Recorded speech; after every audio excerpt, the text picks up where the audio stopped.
It's been a long time since we've connected, Eric. So rather than give you a long intro and explain to everybody what you do and where you come from, how about you tell us a little bit about what you've been up to and, of course, what you're doing on social media? Yeah, well, the first time that we did this podcast, I was in New York, and now I'm in Miami. So things have changed a little bit. At the start of the year, I moved to Miami because New York was a bit crazy, and I spent my whole life there. I grew up in the city, so I felt like I had to get away from that. Met some awesome people out here in Miami, and I have my nutrition bar company, which that's like the main thing that I kind of do, I guess, Ambi Nutrition, and then Infinite Seeking, which is where we have come across each other and talk about everything from existence to, we are not what we think we are, to just the whole experience. So I guess that's a little bit about myself.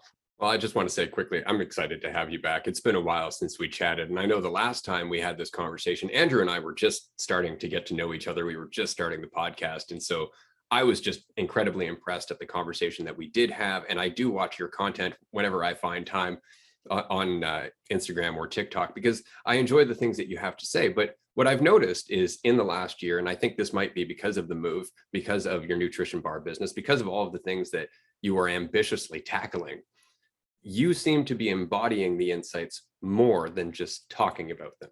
It seems like you've absorbed more of what you were saying. And so it's coming out through your actions more, that you seem to doubt yourself less. You seem to be less hesitant to be vulnerable with your audience. Like I've noticed a few of your videos where you're just like, I'm going through some shit.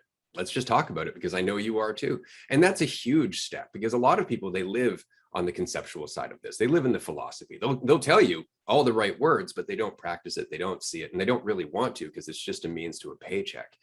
Watching you, I can see how it's changing your life. There's been a few videos where you've had your dad with you, for example, and I can see the direct impact that the wisdom of your father's years is having on you, not because of your dad, but because you're in a mentality where you can take that in. You're actually receptive to it. You have a slow mind, as my Sifu used to say, and that's not an insult. It just means that you're taking it in and absorbing it for everything you can. That says volumes about you as a person, and it really does dictate the trajectory of your journey. So I'm very excited to have you back on the show.